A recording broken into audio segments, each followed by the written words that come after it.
किंतु जब जीवन में कठिन परिस्थिति आती है तो ईश्वर के ऊपर विश्वास के साथ साथ जीवन समाप्त करने का या सब छोड़कर सिर्फ भगवान की शरण में रहने की आकांक्षा होती है। महाराज जी, ऐसे में इस परिस्थिति में क्या करना? निरंतर नाम चल रहा है, अभी हमें संशय है, क्योंकि निरंतर जब चलने लगेगा तो कुछ स्थिति आ जाती है। हम लोग उसी मार्ग के पथिक है ना, इसलिए एक स्थिति आ जाती है। कोई भी विपत्ति हमें परास्त नहीं कर सकती, कोई भी दुख हमको उदास नहीं कर सकता, क्योंकि नाम चल रहा है। जब ज्यादा कष्ट होता है तो ज्यादा भजन होता है, शांत। जब ऐसा लगता है शरीर छूट तो नहीं जाएगा तो एकदम भगवदाकार वृत्ति, भगवान आ रहे हैं। तो निरंतर भजन शब्द से हम कह रहे हैं कि इस पर सुधार करो। निरंतर अभी नहीं हो रहा है। जिस दिन अव्यावृत भजना, अखंड भजन होने लगेगा तो स्थिति आ जाएगी। अटूट विश्वास जब है तो टूट कैसे सकता है? कुछ भी हो, जोई जोई प्यारो करे सोई मोहि भावे। अब कुछ भी हो, अब क्या, जब आपसे प्यार किया फिर हम क्यों किसी से शिकवा करें? भगवान अब तुम जैसा चाहो वैसा खेलो, जैसा चाहो वैसा विधान करो, मैं उसी में राजी रहूंगा जैसे तुम मुझे रखना चाहते हो। मस्त नाम जब चल रहा है तब ये मस्ती आएगी, नहीं ऐसे नहीं आएगी। नाम जब चल रहा है तो ये मस्ती आएगी, नहीं मस्ती नहीं आ सकती। इतनी विपत्तियां मनुष्य जीवन में, इतना संघर्ष है कि कदम कदम ऐसा लगता है यार अब खुशी हुई, और अगला कदम इतने दुख में पड़ जाता है कि लगता है कैसे निकल पाऊंगा इस दुख से। तो फिर एक सुख का प्रकाश आता है, फिर एक ऐसी समस्या आ जाती है, फिर ये पूरा जीवन चलता रहता है, ये पूरे जीवन। और ये सोचना कि शरीर को मिटा दें, ये कोई समस्या का हल नहीं है। शरीर मिटा देने से एक महापाप बन जाएगा और वो हमारी दुर्गति कर देगा। तो ये जो लोग सोचते हैं कि मैं कर लूं समस्या का समाधान हो गया, बिल्कुल नहीं। भारी समस्या मोल ले ली, आगे तुम्हें परिणाम पता नहीं, इसलिए आप तो कभी कोई निदान है ही नहीं। हमको लड़ना चाहिए, संघर्ष करना चाहिए। हमें चाहे बेइज्जती हो, चाहे अपमान हो, चाहे दुख हो, हमें लड़ना चाहिए। हमें आत्महत्या नहीं करनी चाहिए, आखिरी हद तक मुझे सहना चाहिए। अच्छा, सब छोड़कर भगवान की शरण वो आप हो, क्या वेश बदल लेना भगवान की शरण है? नहीं, इस भूल में मत रहना। क्या स्थान बदल लेना भगवान की शरण है? ये अंदर की बात है।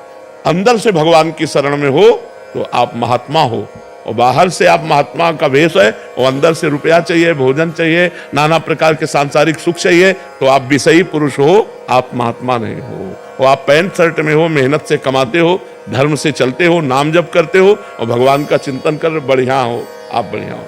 तो हमें लगता है कि ये कोई निदान सोचे कि मैं समस्या का समाधान बाबा जी बन करके, तो मुझे लगता है नहीं।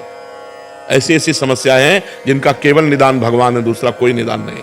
सोचो, साल 2 साल 4 साल 5 साल आप बोल दो कि आप ब्रह्मचर्य से रहो, कोई मनोरंजन नहीं करोगे, आप ये खाओगे, आप ऐसे रहोगे, तो एक एक दिन हम काट सकते हैं कि यार 4.5 साल रह गए, अब 4 साल रह गए, 5 साल। पूरी जिंदगी मनोरंजन नहीं कर सकते, पूरी जिंदगी कोई रिश्ता नहीं है, पूरी जिंदगी में किसी भी तरह का कोई सुख नहीं है सांसारिक। आप जरा थोड़ा विचार करके डालिए आप इस बात पर। आप विचार करो, क्या साधु का जीवन है? क्या साधु का जीवन? ना कोई मनोरंजन, ना कोई व्यवहार, ना कोई रिश्ता, ना कोई संबंध।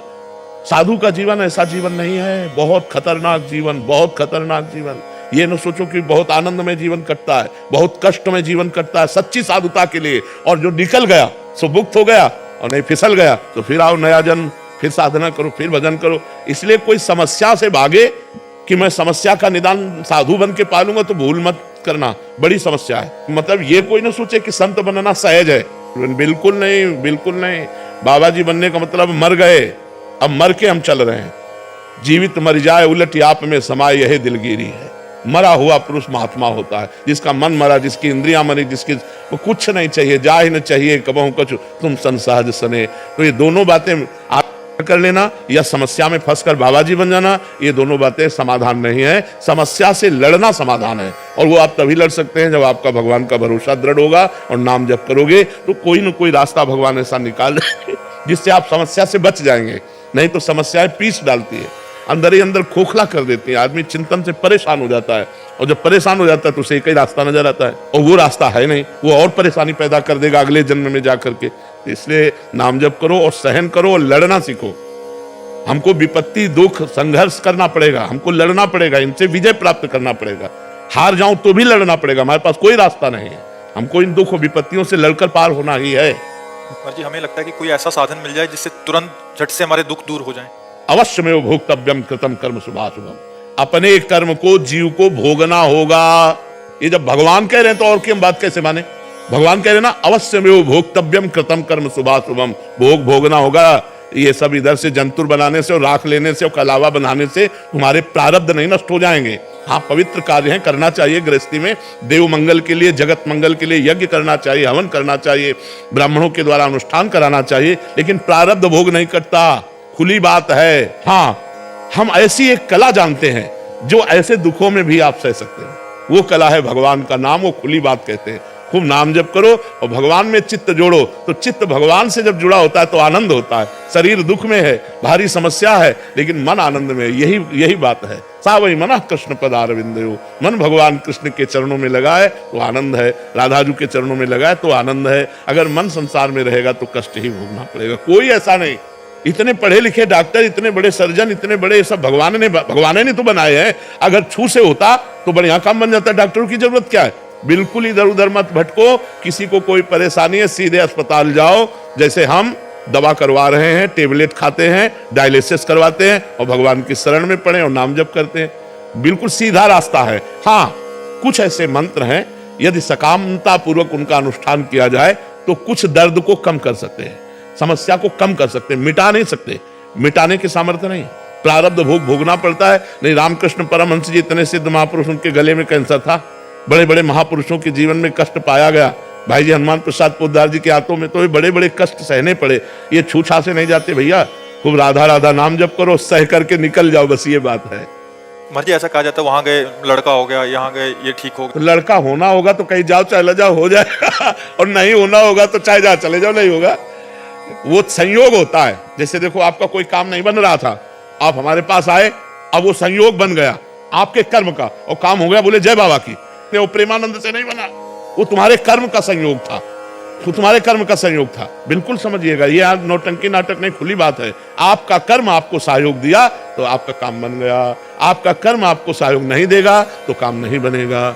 एक हमारे जीवन की धारा है, उसमें दुख सुख दोनों किनारे हैं। हमारा जीवन इसमें होता हुआ जाएगा, कभी सुख कभी दुख, कभी सुख कभी दुख, ऐसा चलता रहेगा। कोई मिटा नहीं सकता यार, हमारी समझ में नहीं आता। तो महात्माओं के पास क्यों जाना चाहिए महाराज जी? सुकृत बढ़ते हैं, बुद्धि शुद्ध होती है, प्रारब्ध को सहने की सामर्थ्य आती है, आगामी हमारे जो कर्म है वो सुधर जाते हैं, पीछे के जो कर्म है वो भस्म हो जाते हैं, प्रारब्ध भोगने की सामर्थ्य आती है। हमें तो लगता है हमारी मनोकामना पूरी हो जाएगी, चलो चलते हैं एक बार तो, क्योंकि हर कोई प्रार्थना तो करता ही है महाराज जी। 100 में से 50 तो करते होंगे, हाँ मैं पास हो जाऊं। तो ये कर्म है कि नहीं है? ये भी तो एक कर्म है। उनका सत्कर्म बना, वो नंगे पैर चल करके आ रहे हैं या जूता पहन करके आ रहे हैं या किस भावना से आ रहे हैं, और भावना से आए और संत दर्शन की कामना की, तो एक कर्म भी तो बना उनका। इस कर्म से उनको लाभ नहीं मिलेगा।